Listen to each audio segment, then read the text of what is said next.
Muy buenos días, mis amados hermanos, Dios los bendiga, sean todos bienvenidos.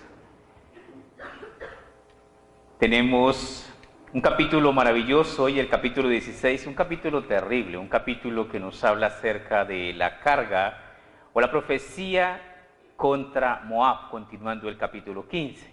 Y es increíble porque casi casa como anillo al dedo al COVID-19 y nos da la cura. Aquí en la Biblia podemos encontrar que Dios hace advertencias y da la salida para que el que quiera salir por ahí se salve y el que no, pues recibirá las consecuencias. Antes de iniciar nuestro estudio y de orar, voy a leer este comunicado que dice: ante las directrices dadas por el gobierno nacional y local frente al COVID-19, como institución religiosa queremos informar sobre la responsabilidad de cumplir las recomendaciones dadas por el gobierno. Lavado de manos de manera frecuente, estornudar en el brazo, evitar llevarse las manos a la cara, uso de tapabocas solo para aquellos que tienen gripa. Nota, si tienes síntomas de gripa, abstenerse de ir a sitios públicos, incluida la iglesia. Esas son las recomendaciones del gobierno. Evitar el saludo de manos, besos y abrazos. Sabemos que en la iglesia nosotros nos saludamos muy efusivamente. Recomendación, el saludo japonés.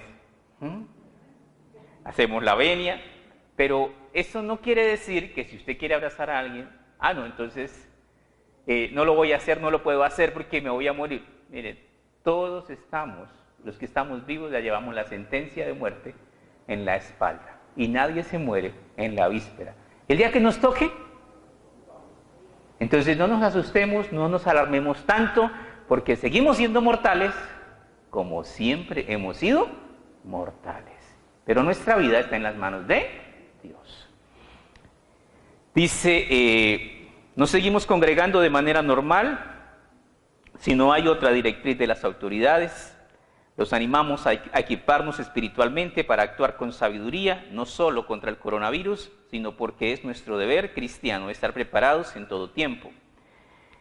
Con el COVID-19 no hay ningún tratamiento ni vacuna, según las autoridades y las partes de salud, pero tenemos un Dios poderoso y lleno de gracia y misericordia, al cual hacemos bien en acudir y confiar.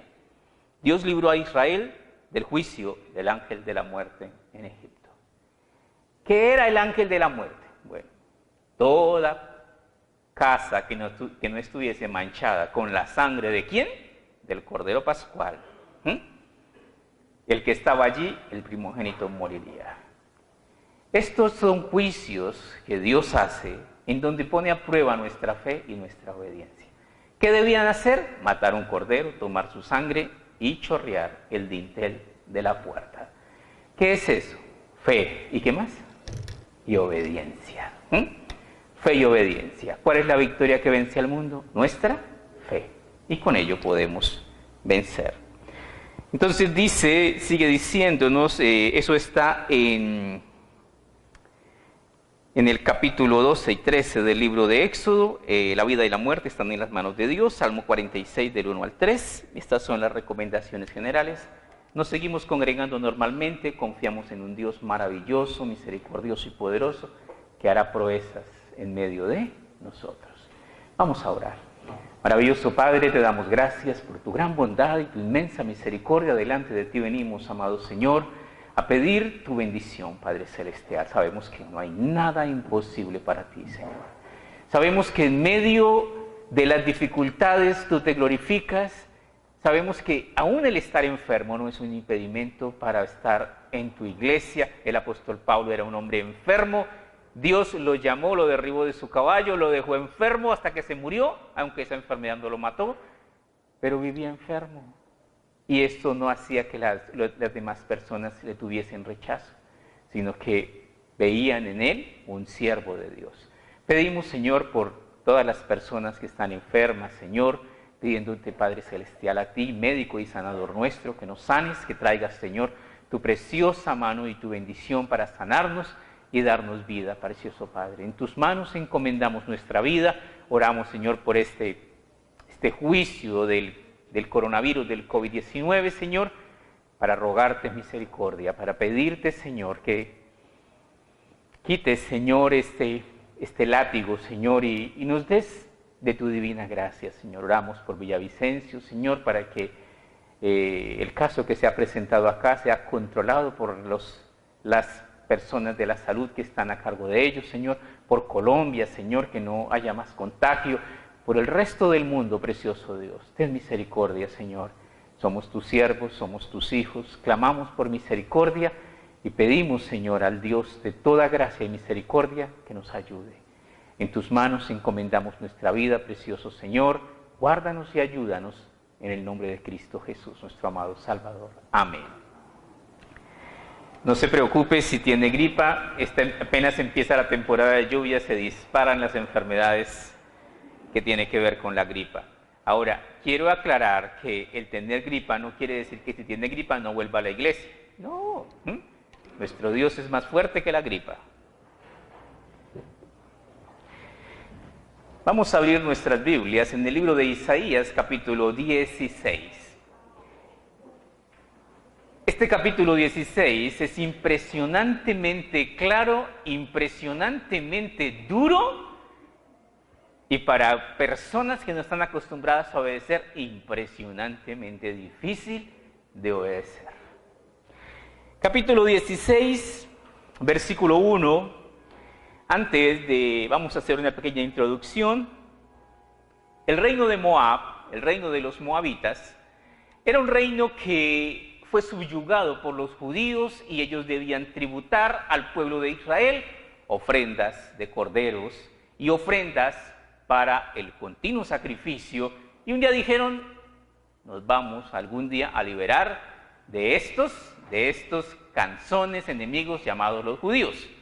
Pues los judíos tuvieron problemas con otros pueblos, como fueron los sirios y como fueron los babilonios, y cuando los babilonios invadieron Jerusalén, pues los de Moab llegaban corriendo los pocos que lograron escapar, y los de Moab le decían, ahí está, debajo de esa piedra se escondió, agárrelo.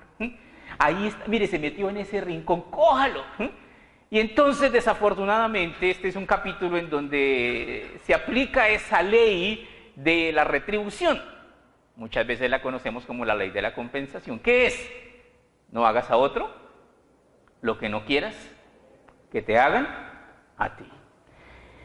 Dice en el versículo 1, y nos presenta en el versículo 1 el antídoto al juicio. Dice, envía al Cordero al Señor de la tierra, desde Sela del desierto al monte de la hija de Sión. El monte de la hija de Sión es Jerusalén, Sela en el desierto. Sela en el desierto es una de las ciudades más importantes de los moabitas, conocido como, y sería bueno que le eches una miradita por internet, Sela Petra.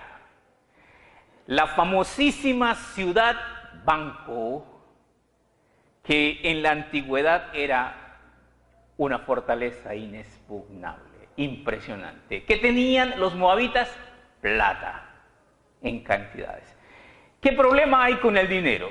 Bueno, no sé qué problema hay con el dinero. ¿Qué es en esencia el dinero? Papel, ¿cierto? Papel que tiene valor. Pero si usted se echa un par de bultos de papel de reciclaje y usted anda por la calle con ese papel de reciclaje, a usted no se le sube el ego, ¿o sí? No. Pero si usted coge una bolsita con unos 20, 30 millones, ¿usted cómo anda? Y si la bolsita es más grande y lleva 50, 100, 500, 1000 millones, ¿se le sube el ego? Sí. ¿Cambia usted su manera de comportarse? Sí. ¿Qué nos dice la Biblia acerca de eso? Nos dice, porque raíz de todos los males es ¿qué? Es el amor al dinero. Pues lo que pasaba con los moabitas es que eran un pueblo fuerte, ricachón, y en eso se soportaba su tremenda soberbia. Más abajito lo vamos a tener. Dice nuevamente el versículo 1, enviad cordero al Señor de la tierra, desde Sela del desierto al monte de la hija de Sión. ¿Y de qué trata este versículo 1? De dar a Dios. No hay una fibra más molesta que esta fibra. ¿Cuál? ¿Por qué Dios pide, oiga? ¿Por qué? No, yo necesito que me explique por qué Dios pide plata y por qué Dios pide cosas y en el cielo no hay bancos. ¿O sí? No hay. En el cielo no hay bancos. Entonces, ¿por qué dice Dios que nosotros debemos dar? ¿O eso es verdad o no será un invento de los pastores para tumbarlo a uno? Pues muchas personas se han comido el cuento que es un invento de los pastores y que no se debe dar. Déjame decirte una cosa, que el juicio viene de acuerdo a lo que usted siembre. ¿Y qué quiere decir eso? El que siembra misericordia, de él se tendrá ¿qué? Misericordia. El que siembra obediencia cosechará las bendiciones, porque la obediencia tiene como consecuencia ¿qué? Bendiciones. Y el que siembra desobediencia, el Señor le pagará en su frente, en su cara. ¿Qué? Como desobediente. Lo alejará eternamente de su presencia. ¿A dónde? Apartados de mí, malditos. ¿A dónde? Al fuego eterno, preparado para el diablo y sus demonios. Entonces tenemos esta parte que nos va a dar un gran escozor, y es la parte del dar. Libro de Éxodo, capítulo 25, versículos 1 y 2. Éxodo 25, versículos 1 y 2. En Éxodo 25 tenemos la ofrenda para el tabernáculo, y fue una ofrenda extra. ¿Sabía usted que es algo impresionante lo que ocurrió después? ¿Qué ocurre de maravilloso? Ya les voy a contar después de que leamos esta parte de Éxodo 25, versículos 1 y 2. Jehová habló a Moisés diciendo: di a los hijos de Israel que tomen para mí ofrenda. De todo varón que la diere de su voluntad, de corazón tomaréis mi ofrenda. ¿Sabe qué pasó cuando Moisés le dijo al pueblo: van a tomar ofrendas de todo tipo de oro, de plata, de todas las cosas? ¿Sabe qué pasó? La gente verdaderamente enamorada de Dios, gente noble, dio tanto que Moisés se paró y dijo: no se recibe más. Ya han dado lo suficiente. Oiga, ¿qué político es ese? ¿De qué partido es? Porque parece que nunca se llenan. Moisés fue un hombre, un verdadero siervo de Dios. A él le interesaba obedecer al Señor. Su primer amor, ¿quién era? No era el dinero. ¿Quién era? Dios. Y tenemos algo maravilloso. Lo primero que debemos descartar es el diezmo, la ofrenda. ¿Se lo inventó el hombre o lo ordenó directamente el Todopoderoso? Aquí está la respuesta. ¿Quién lo mandó? Dios. Es una orden divina. Bueno, ahora tenemos acá muchas cosas maravillosas. Dice: Jehová habló a Moisés diciendo: di a los hijos de Israel que tomen para mí ofrenda, de todo varón que la diere de su voluntad, de corazón tomaréis mi ofrenda. ¡Qué expresiones más hermosas! ¿El diezmo y la ofrenda son obligatorias? Para algunas personas sí, para otras personas no. ¿Para quiénes sí? Para quienes tienen un compromiso personal con Dios. ¿Para quienes no? Para quienes no lo tienen. Para ellos no es obligatorio. Entonces, ¿qué debo entender? Dicen por ahí en forma jocosa, una madre puede sacrificarse y levantar 8, 10, 15, 20 hijos, pero muchas veces 20 hijos no son capaces de sostener a una madre que los crió y los levantó. Quiere decir que, bueno, no todos los dedos de la mano son iguales y no todos los hijos son buenos hijos. No todos los hijos verdaderamente salen adelante y dicen: oiga, seamos consecuentes, mi viejita y mi viejito, mire, se mataron, se rompieron el lomo por mí, yo voy, ¿a qué? A retribuirles algo de todo lo que me han dado. No todos los hijos son así. Por eso no todas las personas son obedientes. Entonces, ¿para quién es lo del dar? Para el que quiera. Para el que quiera, ¿qué? Ser un buen hijo. Entonces, es muy importante esta parte, maravilloso que el Señor nos la da de esta manera. ¿Cómo es la ofrenda? Voluntaria, de corazón, de toda persona que la quiera dar. Libro de Proverbios, capítulo 11, versículo 25 y 26, Proverbios 11, 25 y 26, dice lo siguiente acerca de la generosidad. Proverbios 11, 25 y 26 dice: el alma generosa será prosperada, y el que saciare él también será saciado. El que acapara el grano, el pueblo lo maldecirá, pero bendición será sobre la cabeza del que lo vende. Tenemos tiempos en los que muchas personas aprovechan la ocasión. Hoy día, si consigue antibacterial, vale el doble. Si consigue un tapabocas, vale el cuádruple. Y estamos en una situación bastante compleja, pero también hay muchas personas que están haciendo su agosto. ¿Qué quiere decir todo esto? Dice: el alma generosa será prosperada, el que saciare, él también será saciado.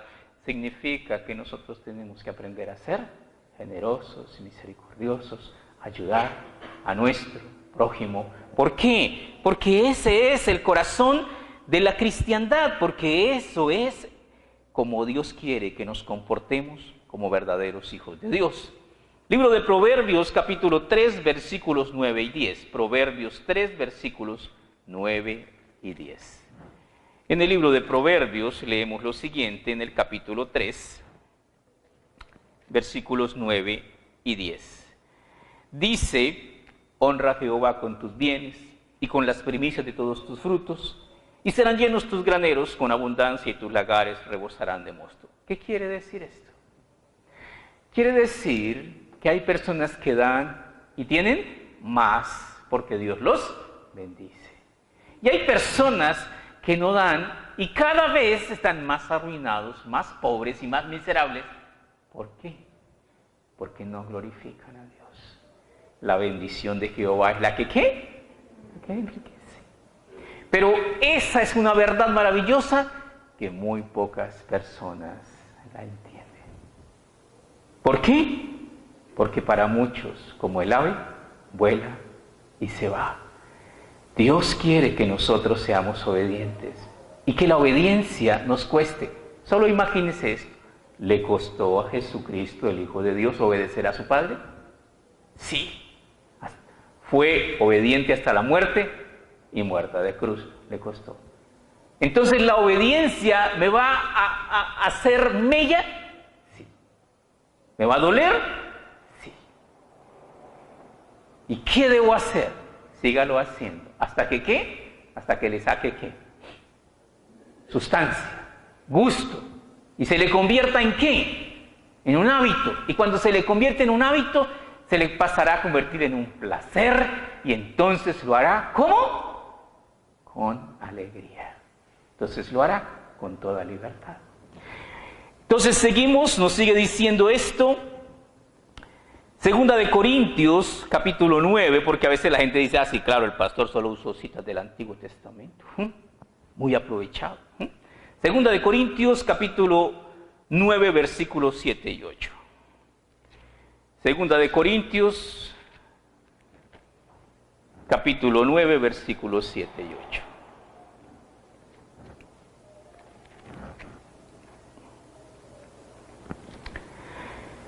Dice en el Nuevo Testamento: cada uno dé como propuso en su corazón, no con tristeza ni por necesidad, porque Dios ama al dador alegre. Es muy importante que nosotros aprendamos a dar con alegría. Pero una de las cosas más difíciles en la vida es aprender a ser juiciosos en el dar. No tramposos en el dar, juiciosos en el dar. Nadie engaña a Dios, pero ¿cómo lo intentamos? Sin embargo, aún así, si todavía quedan algunas dudas, libro de Miqueas, capítulo 3, versículo 6. Libro de Miqueas, nuevamente al Antiguo Testamento. Miqueas,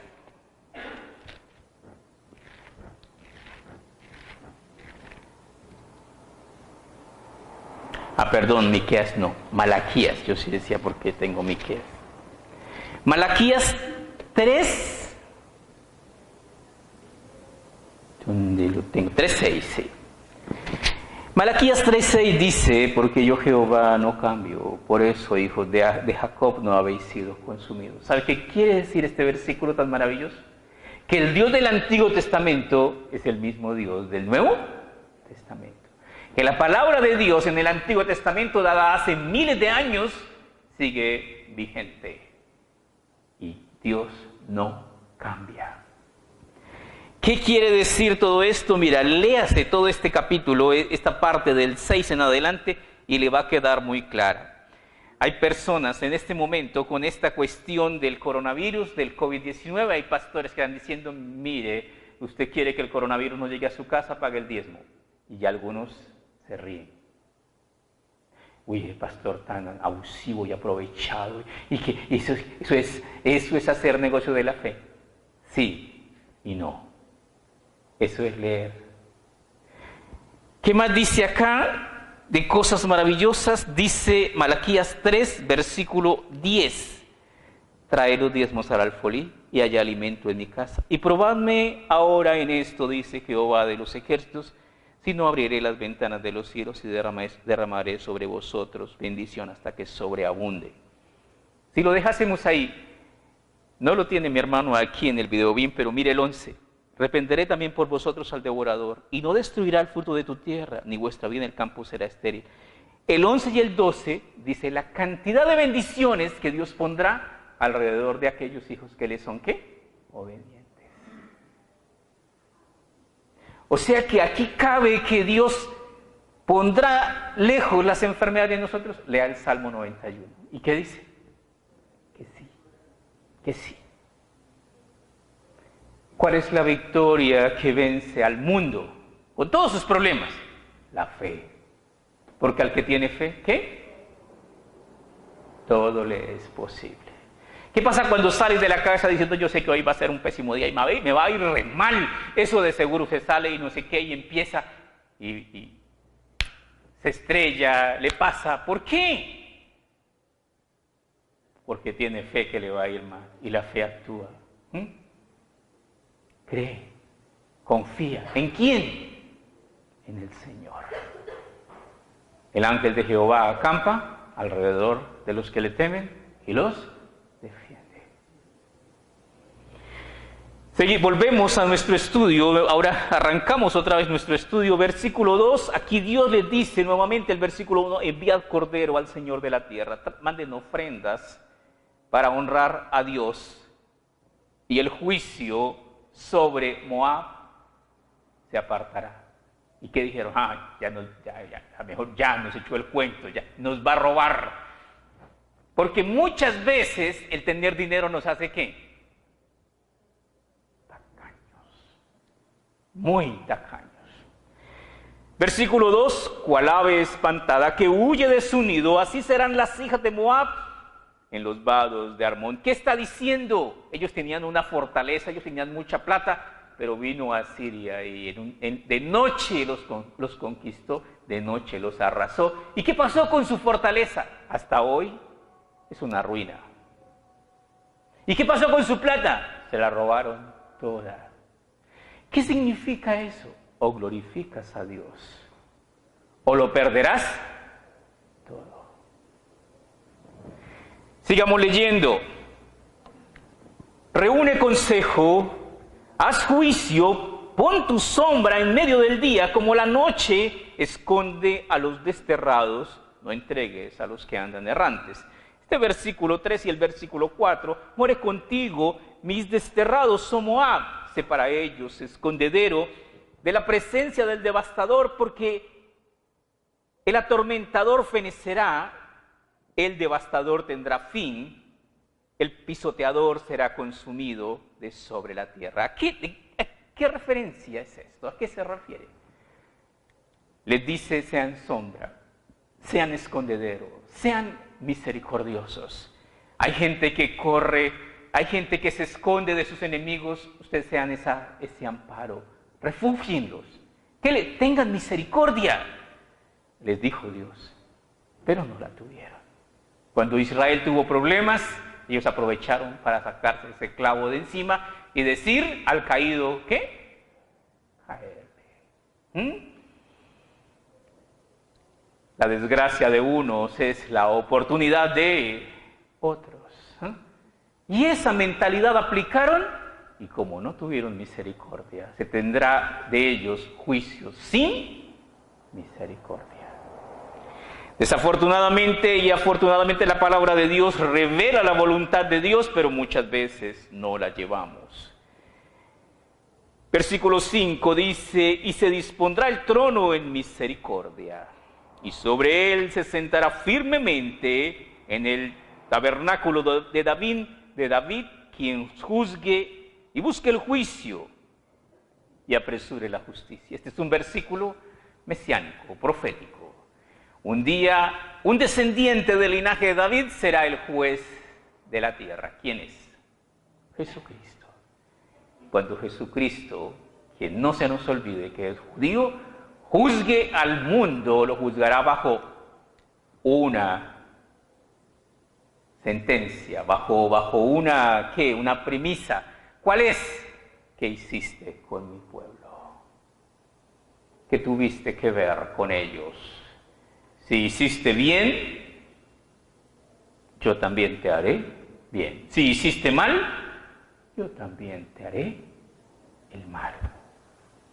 Se llama el juicio de las naciones y se juzgará, y Jesucristo juzgará la tierra de acuerdo a todo lo que el mundo hizo a favor o en contra del pueblo judío.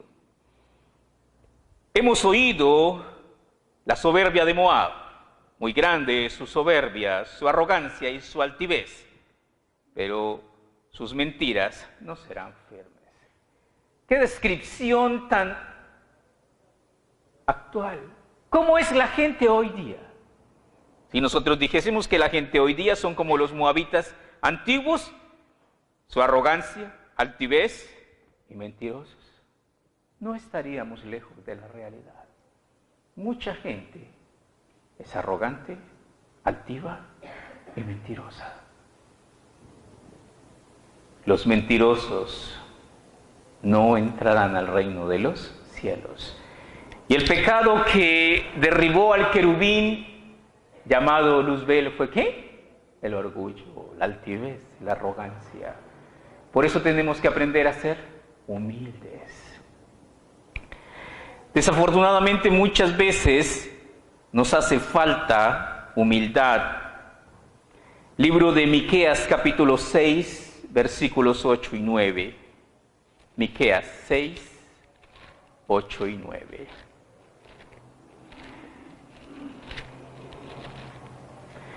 Dice en el libro de Miqueas capítulo 6, versículo 8, oh hombre, Él te ha declarado lo que es bueno. ¿Y qué pide Jehová de ti? Solamente hacer justicia, amar misericordia y humillarte ante tu Dios.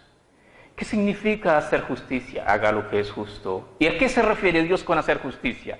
Haga todo lo que la palabra de Dios le ordena.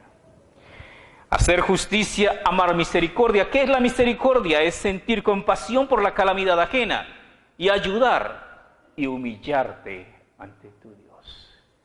Es importantísimo que nosotros no perdamos la sana costumbre de tener un lugar en nuestra privacidad, en nuestra casa, en donde doblamos las rodillas y nos arrodillamos delante de el Rey maravilloso del universo, en donde nos postremos ante nuestro Dios.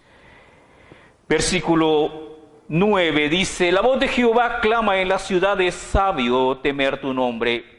Más que temer al contagio del coronavirus, ¿teme a quién? Teme a Dios. Que dice, prestad atención al castigo y a quien lo establece. ¿Qué significa eso?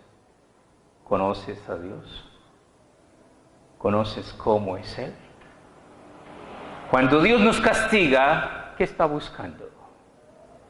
Que nosotros doblemos nuestras rodillas, reconozcamos nuestros pecados, confesemos nuestros pecados y pidamos misericordia y pidamos ¿qué? Perdón. Y entonces Dios, misericordioso y clemente, nos perdonará. Volvemos nuevamente a nuestro estudio en Isaías capítulo 16, versículo 7. Por tanto, aullará Moab, todo él aullará. Gemiréis en gran manera abatidos por las tortas de uvas de Kir Hareset. ¿Qué significado es esto? ¿Qué quiere decir? Se producían unas uvas deliciosas. Calidad de exportación, lo mejor de lo mejor. O sea, habían sido muy bendecidos. Porque los campos de Hesbón fueron talados y las vides de Sebna. Señores de naciones pisaron sus generosos sarmientos. Habían llegado hasta Gezer y se habían extendido por el desierto. Se extendieron sus plantas, pasaron el mar. ¿Qué significa todo esto? Eran tan buenas que se exportaban a todas partes. Frutos, uvas maravillosas, por lo cual lamentaré con lloro a Gezer por la viña de Sibna. Te regaré con mis lágrimas, oh Hesbón, Ale, porque sobre tus cosechas y sobre tu siega caerá grito de guerra. ¿Qué quiere decir esto? ¿Cómo quedan los campos después de una batalla terrible? ¿Cómo queda? No queda nada. Todo es destruido. La guerra trae muerte y hambre. Dios quiere que nosotros aprendamos a ser generosos con las bendiciones que el Señor nos ha dado. Entre más bendecidos seamos, más responsabilidad tenemos de ayudar a ¿quién? A los demás. Y debemos ayudar a los demás. ¿Por qué? Santiago capítulo 2, versículos 13 y 15, Santiago 2, 13 y 15. Libro de Santiago capítulo 2, versículos 13 y 15.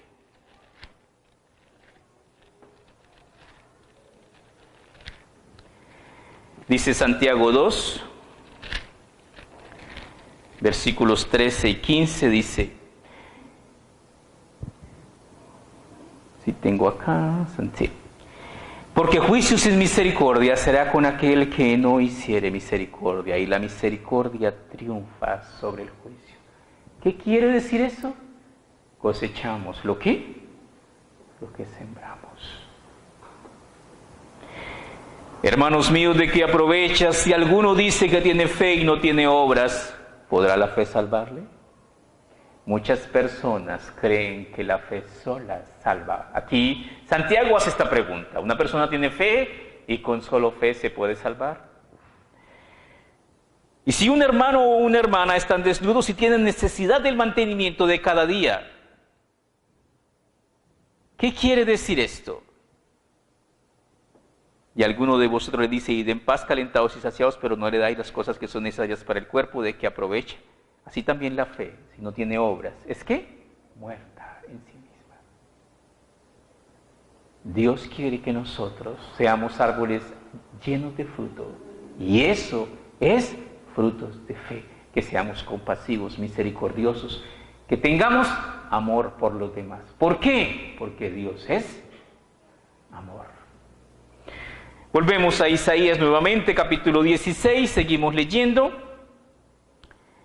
Dice el versículo 10, quitado es el gozo y la alegría del campo fértil, en las viñas no cantarán, ni se regocijarán, no pisarán vino en los lagares, el pisador, he hecho cesar el grito del lagarero. ¿Qué quiere decir eso? No va a haber nada que pisar en los lagares. Se acabó el vino. Pobres borrachos no van a tener nada que tomar. No solamente es eso. Mucha gente morirá. Pero si nos devolvemos, ¿por qué? Porque Dios es vida para los que obedecen sus mandamientos. Pero Dios es muerte para los que desobedecen. ¿Qué pasó con el ángel de la muerte en Egipto? Indefectiblemente mató a todo primogénito de los egipcios. ¿Por qué? Porque eran idólatras y no obedecían al Señor. Pero sobre aquellos que obedecieron hubo bendición. Dice el versículo 11, por tanto, mis entrañas vibrarán como arpa por Moab y mi corazón por Kir Haresed. Y cuando apareciere Moab cansado sobre los lugares altos, cuando venga a su santuario, a orar, no le valdrá. ¿Qué quiere decir esto? Los moabitas eran idólatras, tenían sus ídolos, adoraban diferentes dioses, y cuando subieron a su santuario a orar, solo hay un Dios que es el verdadero Dios. Clama a mí y yo te responderé y te enseñaré cosas grandes y ocultas que tú no conoces.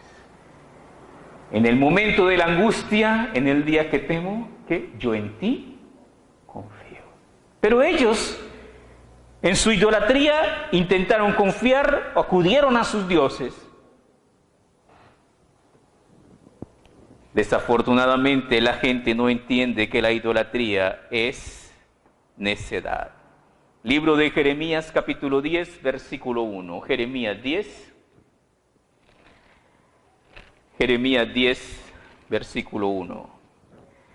Dice en Jeremías 10, versículo 1, oíd palabra de Jehová, oíd palabra que Jehová ha hablado sobre vosotros, oh casa de Israel, así ha dicho Jehová.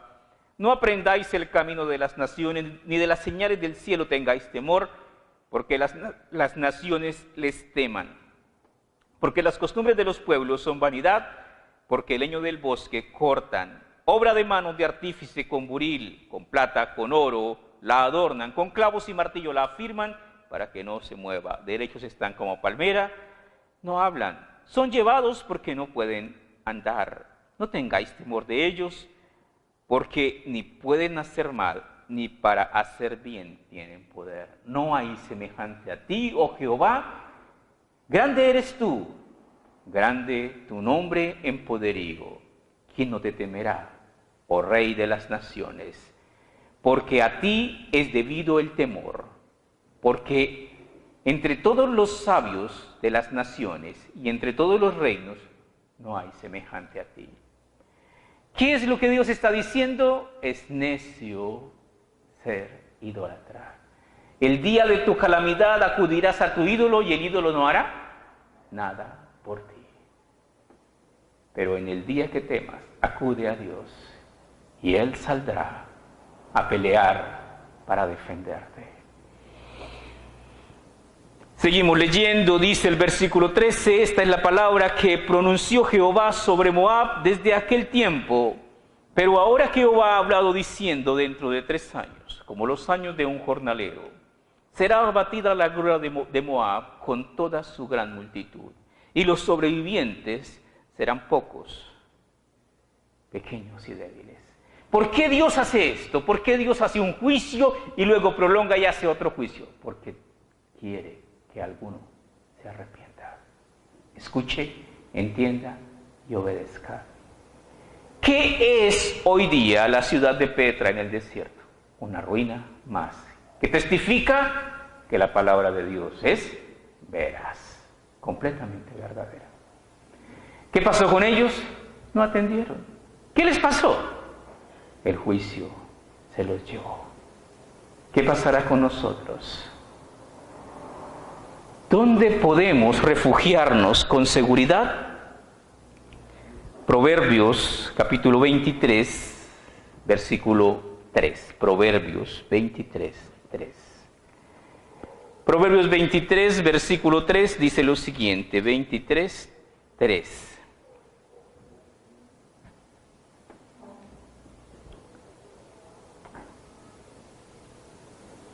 No, ese no era. No era este el versículo que yo quería, así que no. ¿Qué es lo que Dios quiere que nosotros hagamos? Que realmente tengamos un corazón sencillo para Él. Dios, el versículo que les iba a dar y que no tengo acá ahorita, dice, el avisado ve el mal y se apercibe, mas el necio recibe el daño. ¿Qué quiere decir ese versículo? Quiere decir que Dios nos avisa. ¿Qué nos avisa? Lo que viene y lo que debo hacer. Si yo soy avisado, entonces escucharé el consejo. En el ejército dicen, soldado advertido, no muere en guerra. Hoy día dicen, y si muere, muere advertido. Sabía lo que debía hacer y no lo hizo. Entonces, ¿se lo ganó? ¿Qué? ¿Qué se ganó? El castigo. Vamos a orar. Maravilloso Dios, te damos gracias por tu preciosa palabra, porque en ella, Señor, escondes esas verdades maravillosas que sostienen, Señor, nuestra fe, Señor. Sabemos que eres un Dios misericordioso, eres un Dios maravilloso, que te dueles del castigo y te glorías en tener misericordia. Ten misericordia, oh precioso Dios, de cada uno de nosotros. Imploramos, Señor, por tu bondad, por tu gracia, por tu preciosa salvación, por tu poderosa intervención para librarnos del mal, para hacer, Señor, que el mal que nos acecha desaparezca, Señor. Tú eres Dios grande y poderoso, Señor, y no hay nada que no puedas hacer. En tus manos, Señor, nos acogemos a tu inmensa misericordia. Fortalécenos en el conocimiento del Dios tan bueno, tan poderoso que eres tú, Señor. Danos entendimiento en el discernimiento de tu voluntad y danos, Señor, el querer y el hacer tu buena voluntad. Permite, Padre Celestial, que cada día, como siervos obedientes, crezcamos en la gracia y en el conocimiento de Dios. Que cada día vivamos más y más enamorados de ti y enamorados y obedientes a cada uno de tus mandamientos. En tus manos encomendamos nuestra vida. Llénanos, Señor, de tu divina gracia. Gracias, Señor. Pedimos, Señor, tu bendición sobre cada uno de nosotros, tu amparo y tu protección en la vida de cada uno de tus siervos, Señor. Eres un Dios personal que cuida, como la niña de sus ojos, a sus amados, Señor. Guárdanos. Pedimos tu bendición, Señor, sobre los diezmos y ofrendas voluntarios que presentamos ante ti. Te rogamos, Señor, que nos ayudes a estar con nuestros ojos puestos en los cielos y con nuestro corazón sintonizado en ti, Señor. Caerán 1000 a tu diestra, mas a ti no llegará, porque has puesto a Jehová, que es mi esperanza, al Altísimo por tu habitación. No te sobrevendrá mal ni plaga tocará tu morada. Bendito seas, nuestro buen Padre. Gracias te damos en el nombre de Cristo Jesús. Amén.